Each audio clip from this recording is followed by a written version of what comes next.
हर महादेव। मैं पंडित विपिन कुमार आदिदेव ज्योतिष केंद्र से आपसे बात कर रहा हूँ। सितंबर में कलंक चौथ 6 सितंबर दिन शुक्रवार को आएगी। ऐसी मान्यता है कि पत्थर चौथ वाले दिन यदि आप चंद्रमा के दर्शन कर लेते हैं तो आपको किसी न किसी कलंक का सामना करना पड़ता है। उसके दोष से बचने के लिए आपको मैं भगवान श्री कृष्ण की कथा सुनाता हूँ, जिसको सुनने से आप उसके दोष से मुक्ति पा जाएंगे। अब मैं आपको भगवान श्री कृष्ण की कथा सुनाता हूँ। सत्यजित भगवान सूर्य का बहुत बड़ा भक्त था। वे उसकी भक्ति से प्रसन्न होकर उसके बहुत बड़े मित्र बन गए थे। सूर्य भगवान ने ही प्रसन्न होकर बड़े प्रेम से उसे संयमंतक मणि दी थी। सत्यजित उस मणि को गले में धारण कर ऐसा चमकने लगा मानो स्वयं सूर्य ही हो। परीक्षित, जब सत्यजित द्वारका में आया तब अत्यंत तेजस्विता के कारण लोग उसे पहचान न सके। दूर से ही उसे देखकर लोगों की आंखें उसके तेज से चुंधिया गई। लोगों ने समझा कि कदाचित स्वयं भगवान सूर्य आ गए हैं। उन लोगों ने भगवान के पास जाकर उन्हें इस बात की सूचना दी कि इस समय भगवान श्री कृष्ण चौसर खेल रहे थे। लोगों ने कहा, शंख चक्र गदाधारी नारायण, कमल नयन दामोदर, यदुवंशी शिरोमणि गोविंद, आपको नमस्कार है। जगदीश्वर, देखिए आपकी चमकीली किरणों से लोगों के नेत्रों को चुंधियाते हुए प्रचंड रश्मियां भगवान सूर्य आपका दर्शन करने आ रहे हैं। प्रभु, सभी श्रेष्ठ देवता त्रिलोक में ही आपकी प्राप्ति का मार्ग ढूंढते रहते हैं, किंतु उसे पाते नहीं। आज आपको यदुवंश में छिपा हुआ जानकर स्वयं सूर्य नारायण आपका दर्शन करने आ रहे हैं। अनजान पुरुषों की ये बात सुनकर कमल नयन भगवान श्री कृष्ण हंसने लगे। उन्होंने कहा, अरे ये सूर्यदेव नहीं है, ये तो सत्यजित है, जो मणि के कारण इतना चमक रहा है। इसके बाद सत्यजित अपने समृद्ध घर में चला गया। घर पर उसके शुभ गमन के उपलक्ष्य में मंगल उत्सव मनाया जा रहा था। उसने ब्राह्मणों के द्वारा संयमंतक मणि को एक देव मंदिर में स्थापित किया। वह मणि प्रतिदिन 8 बार सोना दिया करती थी और यहाँ वह पूजित होकर रहती थी। वहाँ दुर्भिक्षा, महामारी, गृह पीड़ा, सर्प भय, मानसिक और शारीरिक व्यथा तथा मायावियों का उपद्रव आदि कोई भी अशुभ नहीं होता था। एक बार भगवान श्री कृष्ण ने प्रसन्न वंश कहा, सत्यजित, तुम अपनी मणि राजा उग्रसेन को दे दो। परंतु वह इतने लोभी था कि भगवान की आज्ञा का उल्लंघन होगा, इसका भी विचार न करके उसने अस्वीकार कर दिया। एक दिन सत्यजित के भाई प्रसन्नेन ने उस परम प्रकाशमयी मणि को अपने गले में धारण किया और वह घोड़े पर सवार होकर शिकार खेलने वन में चला गया। वहाँ एक शेर ने घोड़े सहित प्रसन्नेन को मार डाला और उस मणि को छीन लिया। वह अभी पर्वत की गुफा में प्रवेश करने ही वाला था तो मणि के लिए ऋक्षराज जामवंत ने उसे मार डाला। उन्होंने वह मणि अपनी गुफा में ले जाकर बच्चों को खेलने के लिए दे दी। अपने भाई प्रसन्नेन के ना लौटने से उसके भाई प्रसन्नजित को बड़ा दुख हुआ। वह कहने लगे, बहुत संभव है श्री कृष्ण ने ही मेरे भाई को मार डाला है, क्योंकि वह मणि गले में डालकर वन में गया था। सत्यजित की ये बात सुनकर लोग आपस में कानाफूसी करने लगे। जब भगवान श्री कृष्ण ने सुना कि कलंक का टीका मेरे ही सर लगाया गया है, तब वे उसे दो बहाने के उद्देश्य से नगर के कुछ सभ्य पुरुषों को साथ लेकर प्रसन्नजीत को ढूंढने के लिए वन में गए। वहाँ खोजते खोजते लोगों ने देखा कि घोर जंगल में सिंह ने प्रसन्नेन और उसके घोड़े को मार डाला है। जब वे लोग सिंह के पैरों का निशान देखते हुए आगे बढ़े, तब उन लोगों का ये देखा कि पर्वत पर एक ऋछ ने सिंह को मार डाला है। भगवान श्री कृष्ण सब लोगों को बाहर ही बिठा दिया और अकेले ही घोर अंधकार से भरी हुई ऋछ राज की भयंकर गुफा में प्रवेश किया। भगवान ने वहां जाकर देखा कि श्रेष्ठ मणि संयमंतक को बच्चों का खिलौना बना दिया गया है। वे उसे हर लेने की इच्छा से बच्चे के पास जा खड़े हुए। उस गुफा में एक अपरिचित व्यक्ति को देखकर बच्चे की दया भयभीत की भांति चिल्ला उठी। उसकी चिल्लाहट सुनकर परम बली ऋछराज जामावंत क्रोधित होकर वहां दौड़ आए। जामावत उस समय कुपित हो रहे थे। उन्हें भगवान की महिमा, उनके प्रभाव का पता ना चला।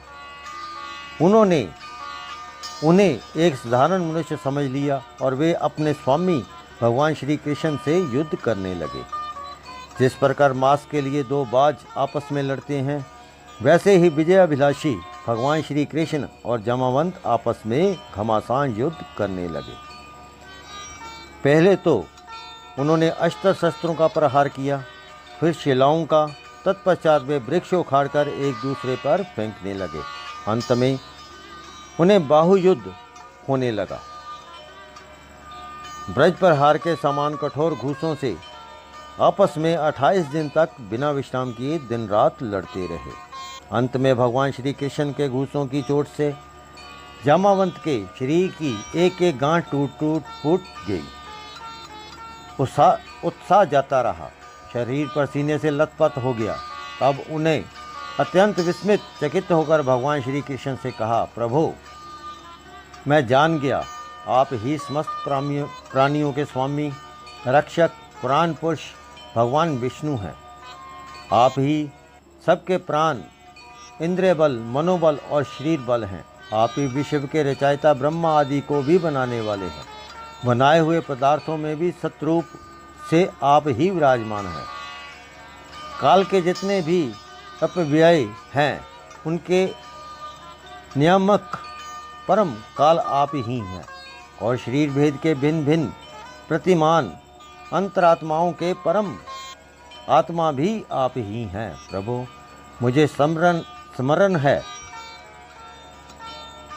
आपने अपने नेत्रों में तनिक सा क्रोध भाव लेकर तिरछी दृष्टि से समुद्र की ओर देखा था। उस समय समुद्र के अंदर रहने वाले बड़े बड़े नाक और मगरमच्छ शुद्ध हो गए थे और समुद्र ने आपको मार्ग दे दिया था। तब आपने उस पर सेतु बनाकर सुंदर जस की स्थापना की तथा लंका का विध्वंस किया। आपके बाणों से कट कट कर राक्षसों के सिर पृथ्वी पर लौट रहे थे। जब ऋछराज जामावंत ने भगवान को पहचान लिया, तब कमल नयन श्री कृष्ण ने अपने परम कल्याणकारी शीतल कर कमलों को उसके शरीर पर फेर दिया और अहूत की कृपा से भरकर प्रेम गंभीर वाणी से अपने भक्त जामावंत से कहा, ऋछराज, हम मणि के लिए ही तुम्हारी इस गुफा में आए हैं। इस मणि के द्वारा मैं अपने पर लगे झूठे कलंक को मिटा सकता हूँ। भगवान के ऐसा कहने पर जामावंत ने बड़े आनंद से उनकी पूजा करने के लिए अपनी कन्या कुमारी जामावती को मणि के साथ उनके चरणों में समर्पित कर दिया। भगवान श्री कृष्ण जिन लोगों को गुफा के बाहर छोड़कर गए थे, उन्होंने 12 दिन तक उनकी प्रतीक्षा की, परंतु जब उन्होंने देखा कि अब तक वे गुफा से नहीं निकले हैं, तब वे अत्यंत दुखी होकर द्वारका को लौट गए। वहाँ जब माता देवकी, रुक्मणी, वसुदेव तथा अन्य संबंधियों और कुटुंबियों को ये मालूम हुआ कि श्री कृष्ण गुफा से नहीं निकले, तब उन्हें बड़ा शोक हुआ। सभी द्वारकावासी अत्यंत दुखित होकर सत्यजीत को भला बुरा कहने लगे और भगवान श्री कृष्ण की प्राप्ति के लिए महामाया दुर्गा देवी की शरण में गए। उनकी उपासना करने लगे। उनकी उपासना से दुर्गा देवी प्रसन्न हुई और उन्हें आशीर्वाद दिया। उसी समय उन के बीच मणि और अपनी नववधू जामावती के साथ सफल मनोरथ होकर श्री कृष्ण सबको प्रसन्न करते हुए प्रकट हो गए। सभी द्वारकावासी भगवान श्री कृष्ण को पत्नी के साथ और गले में मणि धारण किए हुए देखकर परमानंद में मगन हो गए, मानो कोई मरकर लौट आया हो। तदंतर भगवान ने सत्यजीत को राजसभा में महाराजा उग्रसेन के पास बुलाया। जिस प्रकार मणि प्राप्त हुई ये सब कथा सुनाकर उन्होंने मणि सत्यजीत को सौंप दी। सत्यजीत अत्यंत लज्जित हो गया। मणि तो उसने ले ली, परंतु उसका मुंह नीचे की ओर लटक गया। अपने अपराध पर उसे बड़ा पश्चाताप हो रहा था। किसी प्रकार वह अपने घर पहुंचा। उसके मन की आंखों के सामने निरंतर अपना अपराध नाचता रहता था। बलवान के साथ विरोध करने के कारण वह भयभीत भी हो गया था। अब वह यही सोच रहा था, मैं अपने अपराध का मार्जन कैसे करूं? मुझ पर भगवान श्री कृष्ण कैसे प्रसन्न हो? मैं ऐसा कौन सा काम करूं जिससे मेरा कल्याण हो और लोग मुझे कोसे नहीं? सचमुच में अदूरदर्शिता क्षुद्र है। धन के लोभ से मैं बड़ी मूर्खता का काम कर बैठा। अब मैं रमणियों में रतन के समान अपनी कन्या सत्यभामा और स्यमंतक मणि दोनों ही श्री कृष्ण को दे दूं। ये उपाय बहुत अच्छा है। इसके लिए मेरे अपराध का मार्जन हो सकता है और कोई उपाय नहीं है। सत्यजीत ने अपने विवेक बुद्धि से ऐसा निश्चय करके स्वयं ही इसके लिए उद्योग किया और अपनी कन्या तथा स्यमंतक मणि दोनों ही लेकर श्री कृष्ण को अर्पण कर दी। सत्यभामा शील स्वभाव, सुंदरता, उदारता और सद्गुणों से संपन्न थी। बहुत से लोग चाहते थे कि सत्यभामा उन्हें मिले और उन लोगों ने उन्हें मांगा भी था, परंतु अब भगवान श्री कृष्ण ने विधि पूर्वक उसका परिग्रहण किया।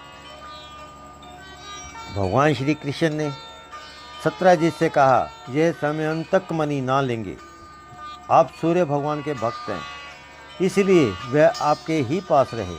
हम तो केवल उसके फल के अर्थात उससे निकलने हुए सोने के अधिकारी हैं। अब वही हमें दे दिया करे। आशा करता हूँ आपको मेरा वीडियो पसंद आया होगा। यदि आपको मेरा वीडियो पसंद आया, लाइक और शेयर करें, मेरे चैनल को सब्सक्राइब करें। हर हर